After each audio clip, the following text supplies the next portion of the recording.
नमस्कार, आप देख रहे हैं खबर उत्तराखंड और आपके साथ मैं हूं प्रदीप तरमुला। एक तरफ उत्तराखंड में चार धाम यात्रा में आने वाले श्रद्धालुओं का रिकॉर्ड बनने की बातें हो रही हैं, तो वहीं दूसरी ओर ट्रैफिक जाम और दर्शनार्थियों और पुलिस के बीच धक्का मुक्की की तस्वीरें परेशान कर रही हैं। चारधाम यात्रा की शुरुआत में आई अव्यवस्थाओं की तस्वीर से लेकर गंगा दशहरा को हरिद्वार में लगे ट्रैफिक जाम तक की तस्वीरें न सिर्फ हमारे क्राउड मैनेजमेंट पर सवालिया निशान है, बल्कि अफसरों के जरिए टूरिज्म पॉलिसी को हल्के में लेने की गवाही भी है। उत्तराखंड में चारधाम यात्रा इस पर्वतीय प्रदेश की आर्थिकी का बड़ा जरिया है। आमतौर पर इस यात्रा की शुरुआत हरिद्वार से ही होती है, लिहाजा यहाँ ट्रैफिक मैनेजमेंट एक बड़ा इशू है। और अगर यात्रा सीजन के दौरान ही कोई अन्य खास पर्व पड़ जाए तो हरिद्वार में ट्रैफिक का हाल बुरा हो जाता है। ऐसा ही कुछ हुआ बीते 16 जून को। चारधाम यात्रा के दौरान ही गंगा दशहरा का पर्व भी आ गया। इस दिन हरिद्वार में गंगा में डुबकी लगाने के लिए मानो श्रद्धालुओं का सैलाब उमड़ पड़ा। हालात ये हुए कि हरिद्वार में 4 पहिया वाहनों की तादाद इतनी बढ़ गई कि हर तरफ ट्रैफिक जाम हो गया। ये ट्रैफिक जाम तकरीबन 3 घंटों तक चला और गाड़ियां रेंगती नजर आई।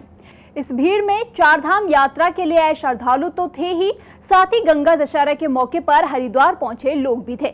न सिर्फ पर्यटक बल्कि स्थानीय लोग भी इस ट्रैफिक जाम का शिकार हो गए। हरिद्वार से लेकर ऋषिकेश तक सड़क पर गाड़ियां फंसी नजर आई। इस ट्रैफिक जाम के दौरान ही गंगा स्नान के लिए आए एक परिवार के साथ पुलिस की नोकझोंक भी सोशल मीडिया पर खूब वायरल हुई।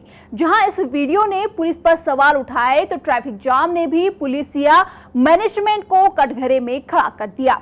लोग बाग ट्रैफिक मैनेजमेंट को कोसते नजर आए। गंगा दशहरा के ही दिन मनसा देवी मंदिर के पास जिस तरह से भीड़ देखी गई वो परेशान करने वाली थी। किसी भगदड़ की आशंका से जहां लोग सिहरे रहे तो वहीं भीड़ में फंसे लोगों को देखकर क्राउड मैनेजमेंट पर भी सवाल उठता रहा। वैसे उत्तराखंड में ट्रैफिक मिसमैनेजमेंट कोई नई बात नहीं है। क्राउड मैनेजमेंट भी राज्य को बहुत करना बाकी है। आपको याद होगा कि इस यात्रा सीजन के शुरुआती दिनों में भी कुछ ऐसी ही तस्वीरें सामने आई थी। कई घंटों तक श्रद्धालुओं को अपने वाहनों में ही इंतजार करना पड़ा तो कईयों को रात भी गाड़ियों में ही बितानी पड़ी। बाद में गेट सिस्टम लागू किया गया और कुछ ही गाड़ियों को रवाना किया गया। इसके बाद जाकर हालात कुछ काबू में आए।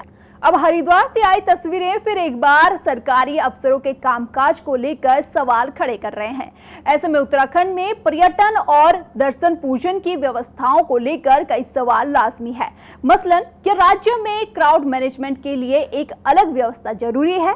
क्या ट्रैफिक मैनेजमेंट के लिए बड़े और गंभीर प्रयास होने चाहिए? आपकी इस मसले पर क्या राय है, हमें कमेंट करके जरूर बताएं। साथ ही चैनल को यूट्यूब पर सब्सक्राइब और फेसबुक पर फॉलो करें। नमस्कार।